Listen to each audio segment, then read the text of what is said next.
Inflasi sedang terjadi di seluruh dunia dan meningkat tajam dengan cepat, terutama selama 9 bulan terakhir ini. Bagi ekonomi yang sadar, semua ini adalah akhir yang menakutkan. Bayangkan, sebuah perjalanan ekonomi yang hebat selama 3 dekade terakhir akan segera berakhir. Sekarang kita memasuki era baru ketidakstabilan stagflasi yang parah. Sahabat, banyak dari kita yang mungkin belum pernah mendengar tentang istilah stagflasi sampai baru-baru ini.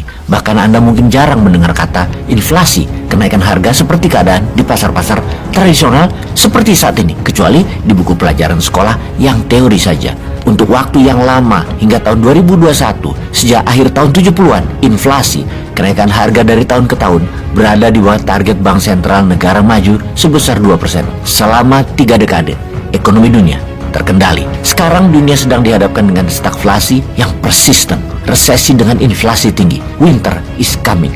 Lalu apa yang harus kita lakukan? Ikuti video narasi ini sampai selesai, wahai sahabat. Kita menengok sejarah sebentar. Pada tahun 1970-an, dunia mengalami 1 dekade stagflasi karena 2 guncangan minyak negatif dan respon kebijakan yang salah menyebabkan inflasi dan resesi dunia. Guncangan pertama dipicu oleh embargo minyak terhadap Amerika dan Barat oleh OPEC setelah Perang Oktober 1973 antara Israel dengan negara-negara Arab. Guncangan kedua dipicu oleh revolusi Islam di tahun 79 di Iran. Dalam kedua kasus tersebut, lonjakan harga minyak menyebabkan lonjakan inflasi dan resesi di ekonomi pengimpor minyak di Barat. Inflasi didorong oleh respon kebijakan terhadap goncangan karena Bank Sentral tidak dengan cepat mengetatkan dan memberlakukan kebijakan moneter dan fiskal yang kuat untuk menahan inflasi. Dunia mengalami inflasi 2 digit dan resesi parah hingga menghancurkan kepresidenan Ford hingga Jimmy Carter di Amerika. Kemudian setelah stagflasi tahun 70-an dan hingga awal 80-an, dunia keuangan dunia melakukan sentralisasi keuangan kendali IMF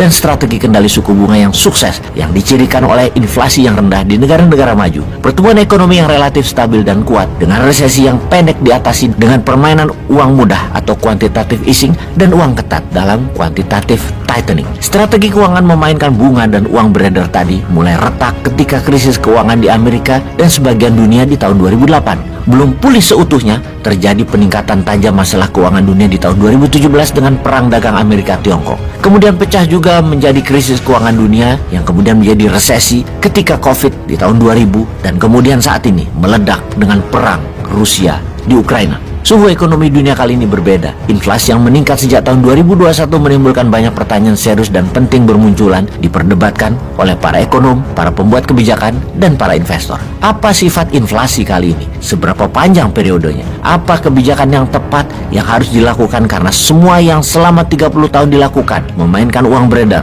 tinggi rendahnya bunga, kuat lemahnya dolar, semua saat ini tidak jalan, tidak efektif. Dunia tetap inflasi tinggi, daya beli terus menurun. Apakah era keuangan IMF sudah akan berakhir? Apa yang harus dilakukan dengan telah terjadinya inflasi dan stagflasi kali ini? Kita jelaskan apa itu stagflasi. Stagflasi adalah stagnannya, diam, pertumbuhan ekonomi dengan inflasi tinggi. Atau dengan kalimat lain, kondisi ekonomi dalam pertumbuhan ekonomi yang melemah, daya beli turun, angka pengangguran yang tinggi. Ini semua terjadi gabungan dari banyak hal dan berbeda dengan peristiwa ekonomi dunia yang telah berlalu. Kali ini baru lagi. Salah satu unsurnya misalnya perang Rusia di Ukraina yang mengganggu perdagangan energi, makanan, pupuk, logam industri, dan komoditas lainnya. Pemisahan Amerika sekutu dengan Tiongkok semakin menajam di semua dimensi perdagangan seperti barang, jasa, modal, tenaga kerja, teknologi, data, dan informasi, juga politik kawasan masalah Taiwan.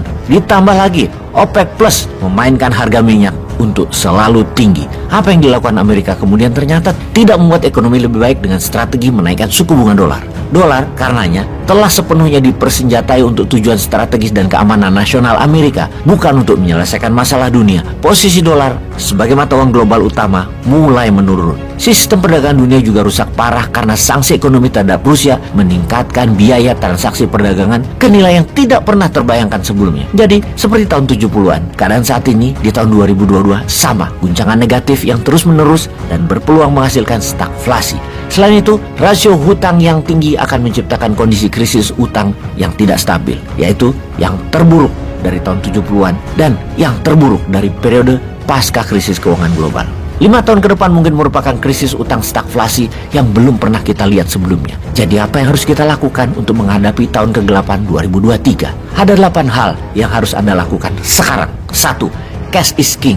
Pelihara aset yang siap liquid saja. Non-liquid aset segera dijual sebelum nilainya jatuh. Hindari high risk investment dan properti, di mana krisis ekonomi high risk investment dan properti adalah yang pertama-tama akan jatuh. Lunasi hutang Anda. Bunga akan terus merangkak naik karena inflasi dan pengetatan uang beredar dari bank sentral. Jual aset nganggur sekarang juga sebelum harganya jatuh untuk melunasi hutang Anda. Sekali lagi, jauhi hutang, apapun jenis hutangnya.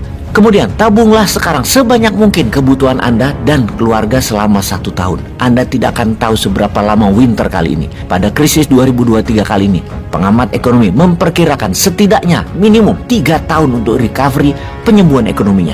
PHK besar-besaran akan terjadi. Banyak resiko pendapatan tetap akan hilang. Kemudian kita lanjut, nomor 5. Lindungi diri Anda dan keluarga dengan asuransi kesehatan, asuransi jiwa. Kemudian letakkan uang Anda di emas. Logam mulia adalah aset. Efisiensikan pengeluaran. Hemat apa yang bisa dihemat, dari operational expense hingga gaya hidup. Dan kita lanjutkan, jangan menangkap pisau jatuh.